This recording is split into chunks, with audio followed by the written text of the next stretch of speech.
After paying off their $180,000 debt, I wasn't invited to Easter. You make us feel poor. Mom texted. I sent my bank statement without a word, then blocked them all. 20 minutes later, my sister was screaming. My dad was calling. And that's when I went even further. You know what your problem is? My sister said, already halfway through her second glass of wine. You think money makes you family. I stared at her, blinking, trying to figure out if this was supposed to be a joke. It wasn't. My mother didn't even look up from her phone. Don't be dramatic, Aaron, she muttered. It's Easter. Let's not start one of your moods. It was April 13th, 2 days before Easter Sunday. I was sitting alone at my kitchen counter, phone in hand, rereading the family group chat for the third time, the one where they all confirmed the Easter brunch, 11 a.m. sharp, my parents' house, everyone bringing something. Except me. I wasn't invited. No one had said a word. No message. No call. No, are you coming this year? Not even a lie to pretend I was missed. Just silence. And I wouldn't have known if it weren't for my cousin Madison, bless her soft heart and big mouth, who texted me by accident. Are you bringing that spinach pie again? Aunt Lydia said she hopes you do. She meant to text my sister, but she texted me, the one who wasn't even on the guest list. I didn't reply. I just scrolled back, combing through the thread. There it was, photo after photo of pastel napkins, quiche recipes, and my mom gushing about how, finally, the family feels complete again. Complete. As in, without me. And that's when I felt it. Not the usual sting. Not even anger. Just this cold, clean clarity. The kind you get right before a free fall. You see, 6 months earlier, I paid off every last cent of their debt. $180,000. Medical bills. Mortgage arrears. Emily's grad school loan she never even finished paying back. My dad's IRS balance, which he still called a misunderstanding. All gone. My bank account, meanwhile, took a hit that would have knocked most people flat. But I'd planned for it. I'd saved for years. Skipped vacations. Skipped weekends. I didn't do it for a thank you. But I also didn't expect to be erased. Then the text came. One line from my mom, after I'd asked her, politely, why no one had thought to include me. You make us feel poor. That was it. No emoji. No punctuation. Just that. You make us feel poor. I didn't reply. I didn't need to. I opened my banking app, took a clean screenshot of the transfer records, every payment I'd made in the last year, from the $42,000 payoff of the house to the $600 Target card Emily never paid, and sent it to the group chat. 5 minutes later, my phone buzzed with a call from my dad. I declined it. Then my sister started texting. What did you just do? Answer your phone. Don't do this here. Please unblock MOM. And finally, you're ruining everything. But I wasn't done. Not yet. Because what they didn't know, what they never saw coming, was how far I was about to go. The silence lasted 3 days. Then Dad broke it. He sent a single email, subject line, be reasonable. No greeting. No apology. No hint of understanding. Just, we didn't mean to exclude you. But the truth is, your attitude lately has been difficult. Easter should be about joy. You showing up with that tension in your eyes? That's not joyful. Don't make this bigger than it is. The attachment? A PDF of a cheesecake recipe. As if baking something might bring me back. I deleted it. But something inside me cracked, and not the kind that heals. I started pulling receipts. Literal ones. Every dollar. Every transfer. Every Venmo for Emily's copay, and Dad's breaks, and Mom's emergency dental. I made a spreadsheet. Labeled every row. For $180.68, Emily's last chance before collections loan. $13,500, Dad's tax lien from 2021. $600, Mom's overdraft after buying Emily a new mattress. And then it hit me, they didn't forget me on Easter. They never remembered me unless something broke. I was a walking backup plan. A soft place to land. Their personal ATM with a conscience. And I was tired. But they weren't. Emily posted a carousel on Instagram the same day. Her in a sundress, holding a mimosa, captioned, "So grateful for the people who never make me feel like I owe them anything." The last photo was all of them at brunch. Dad with his stupid salmon polo. Mom holding Emily's dog like it was the grandchild I never gave them. A photo of a house that looked exactly like mine. No caption, but the implication was clear. No caption. A photo that looked exactly like my house. No caption, but the implication was clear. That's when I knew. This wasn't just about money. This was about control. I texted Emily. Simple. You posted my house? She read it. Didn't reply. 2 hours later, a package arrived at my door. No name, no return address. Inside, a framed picture of my family, Mom, Dad, Emily, at last year's Christmas. I wasn't in it. I didn't take the photo. I was in the hospital that week, post-flu, recovering in silence while they posted #BlessedFamilyPics with eggnog. The frame had a note taped to the back. This is what peace looks like. That night I checked my credit report. 3 hard inquiries I didn't authorize. One was for a car loan. The other 2? Private lenders. All from the same city my parents live in. I called the bank. Asked if any recent applications had used my personal information without permission on a financial application. The woman on the line went quiet. Yes, she said finally. Actually, there's one pending right now. I froze. She read the application. Robert Cartwright. My father. Applied 2 days ago. Listed me as co-signer. Used an old lease agreement I'd sent him years ago as proof of residence. That was the moment I stopped giving the benefit of the doubt. I called him. He didn't answer. Then I called Mom. She did. Why would he do that? I asked. She was quiet for a beat too long. Then, we thought you wouldn't mind. We thought you wouldn't mind. I laughed. Not because it was funny, but because she said it like borrowing my identity was asking for a glass of water. I told her to cancel the application immediately. Her response? Maybe if you weren't so distant, we wouldn't have to guess how you'd react. That's when I knew they were never going to stop. So I changed the rules. The next day, I created a new email. I didn't send anything from it yet. Just prepared. Then I backed up every financial document I had. Screenshots. Statements. Even voice recordings, like the one from last summer when Emily called crying at 2 a.m. because her car died in the middle of nowhere, and I wired her $850 within 5 minutes. I still have the clip. You're the only one I can count on. I swear I'll pay you back. She never did. I went deeper. Found the old hard drive from my laptop, the one Emily borrowed 3 years ago and returned wiped. But I'd mirrored it before she took it. I opened it. Inside, her email drafts. Screenshots from her notes app. Fake sob stories she used to guilt ex-boyfriends. One file labeled. Things to say if Aaron brings up money. My name. Bullet pointed. You always bring up money like it makes you better. No one asked you to pay. You clearly need therapy, not family. Then came the real hit. A video taken at Christmas 2 years ago. Me in the kitchen, cleaning up while they all opened gifts. Emily filming, whispering. Look at St. Aaron. Always working. Never invited. Laughter in the background. My mother's voice. She likes being the helper. Don't ruin it. My vision blurred. Not from tears. From rage. That night, I created a folder. Proof of everything. I filled it with PDFs, audio, images, even transcriptions. Then I zipped it and saved it to a drive labeled. In case they try again. I didn't have to wait long. 2 days later, I got a text from Emily. Hey, can you send $300 for dog daycare? We're going away this weekend. As if nothing had happened. No apology. No acknowledgement. Like the only glitch was that I stopped paying on time. I didn't reply. She sent another. You're seriously gonna ghost the people who raised you? Then Mom joined in. Emily stressed. The least you could do is help her. Then finally, Dad. Let it go already. You've done your part. No one's asking you to save us. That's when I sent it. The bank statement. Clean. Cropped. $180,543.27 paid out in total since 2019. No words. Just numbers. And that's when my phone started ringing. Emily. Then Dad. Then Dad again, FaceTime this time. Then came the Facebook messages. The DMs from random aunts. The screenshot my coworker sent me of a Facebook post from Mom. Some people think money makes them better than others. Easter is about real love, not transactions. Below it, a photo of the brunch. Caption, we chose peace this year. I chose silence. But peace? They hadn't even seen what was coming. Because I wasn't just cutting them off. I was going to dismantle the story they'd built around me. And when it fell apart, when the mask slipped, they would finally understand. I was never the problem. I was just the one who stopped pretending everything was fine. They didn't know I was coming. And that was the point. When my sister texted my old landlord 2 days before Easter to ask if that girl with the ponytail still lives in Aaron's building, I knew they thought I'd disappear again, stay quiet, stay out of the way, just like I always had. But this time, I wasn't bringing dessert.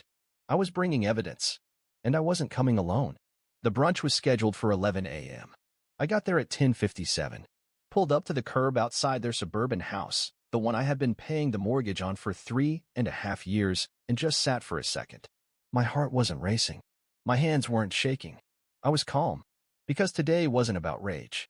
It was about reckoning.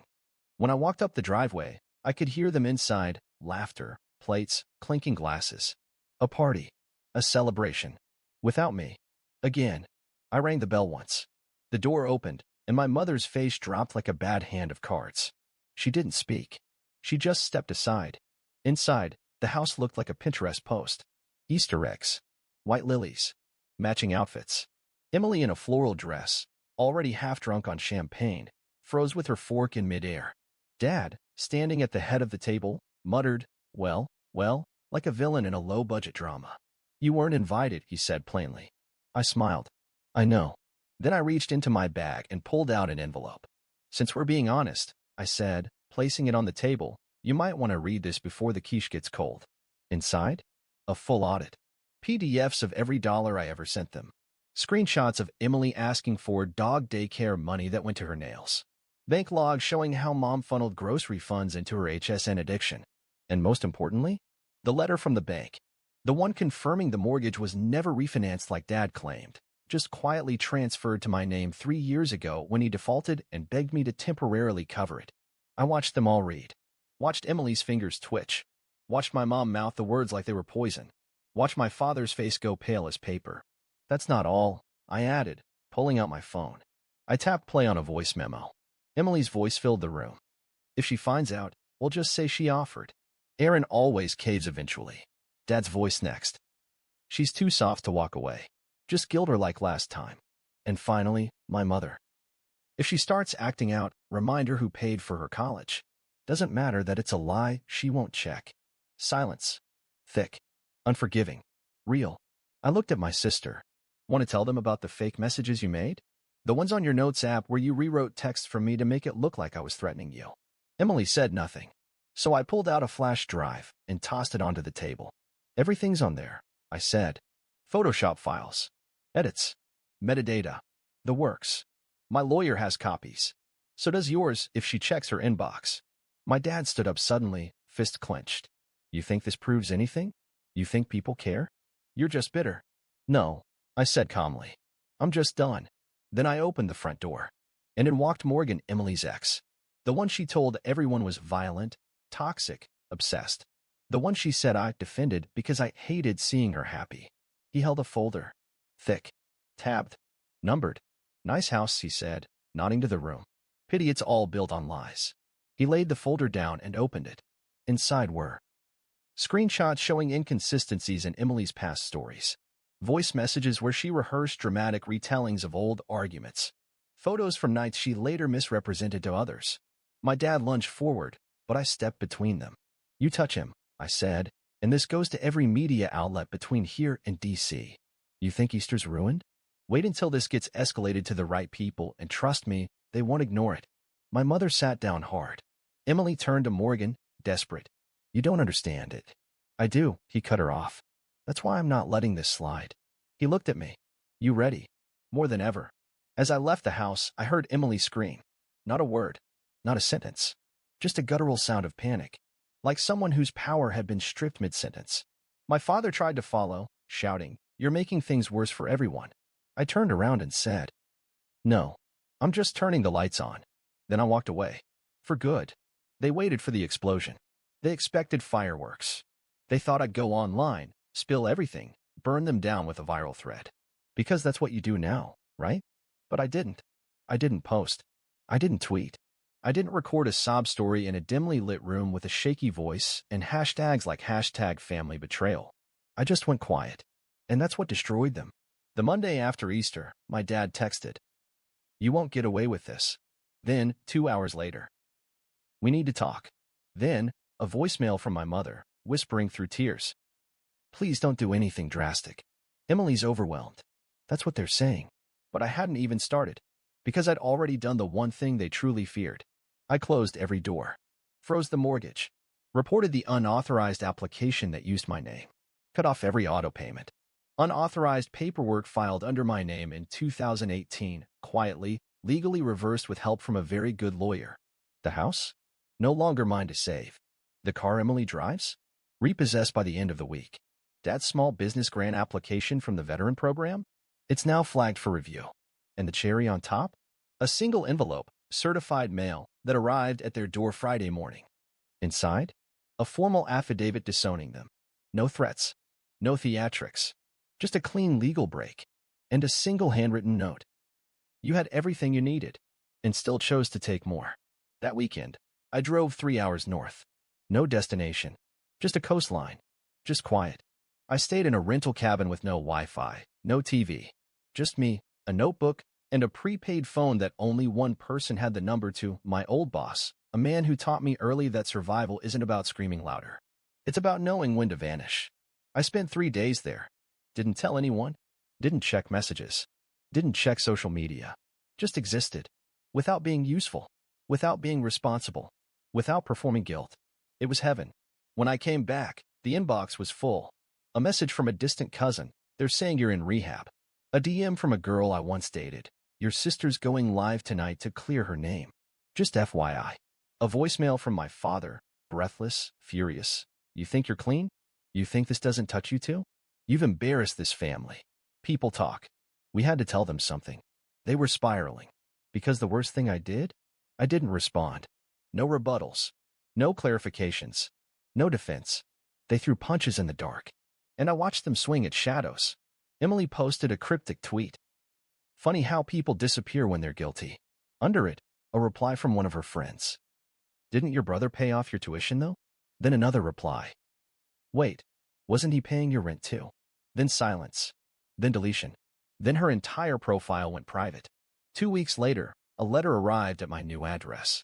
No return name, but I knew the handwriting. Inside. We never meant for things to go this far. If you just acted normal, none of this would have happened. Classic. No ownership. Just blame.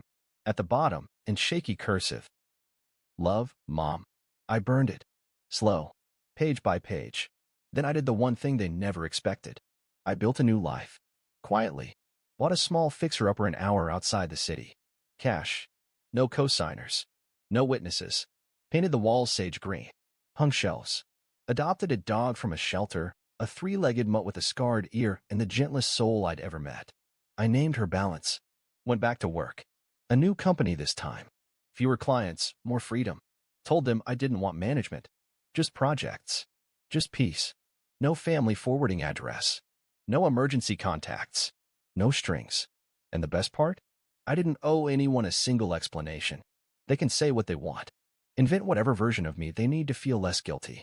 Tell their little circles that I'm lost or angry.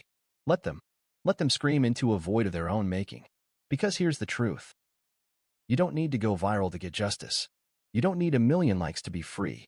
Sometimes, the most powerful thing you can do is walk away without a word and never come back. I used to think I was the problem. Not loud enough. Not forgiving enough. Not grateful enough. Every time they lied to me, I asked what I did wrong. Every time they left me out, I blamed myself for being hard to love. Every time they used me, I told myself I offered too much. But I see it now. I wasn't hard to love. I was just easy to use. It's been 5 months. No texts. No voicemails. No fake apologies wrapped in Christian guilt. I changed my number. Filed a mail forwarding stop. Blocked every known contact, including the family friends who used to ask if I was doing better. And the silence? It's delicious. My mornings start with coffee and a view. No debt. No emergency phone calls. No frantic, can you help? Messages 5 minutes before rent. Just quiet. My dog snores under the table while I type. My porch plants are still alive, something I never managed when I lived under chaos. I see people when I choose to. I give only when I want to. And not a single person knows where I live unless I want them to. Last week I got a letter. Handwritten. No return address. Inside was a photo of the 3 of them, Mom, Dad, Emily, standing in front of the old house. It was falling apart. Paint peeling, grass dead, shutters half hanging like broken promises. On the back, in scrawled ink. Family always finds its way back. I burned it in a ceramic bowl on the patio. Watched it curl into ash. Then I poured myself a glass of wine and made the one final change I'd been saving for this exact moment. I pulled out a box, matte black, locked tight, and opened it. Inside, a single metal sign. Engraved. Not for Instagram. Not for clout. Just for me. I took a screwdriver, walked outside, and screwed it into the wooden gate of my home. No emergencies allowed. Underneath, in smaller letters. This is not your escape plan anymore. Let them tell stories. Let them scream into their own echo chamber. Let them live in the silence they built, the one I finally chose to leave behind. I'm not the one who walked away from the family. They're the ones who turned it into a loan office and expected me to smile while drowning. Now I'm free. And they? They're exactly where they deserve to be. Together. Without me.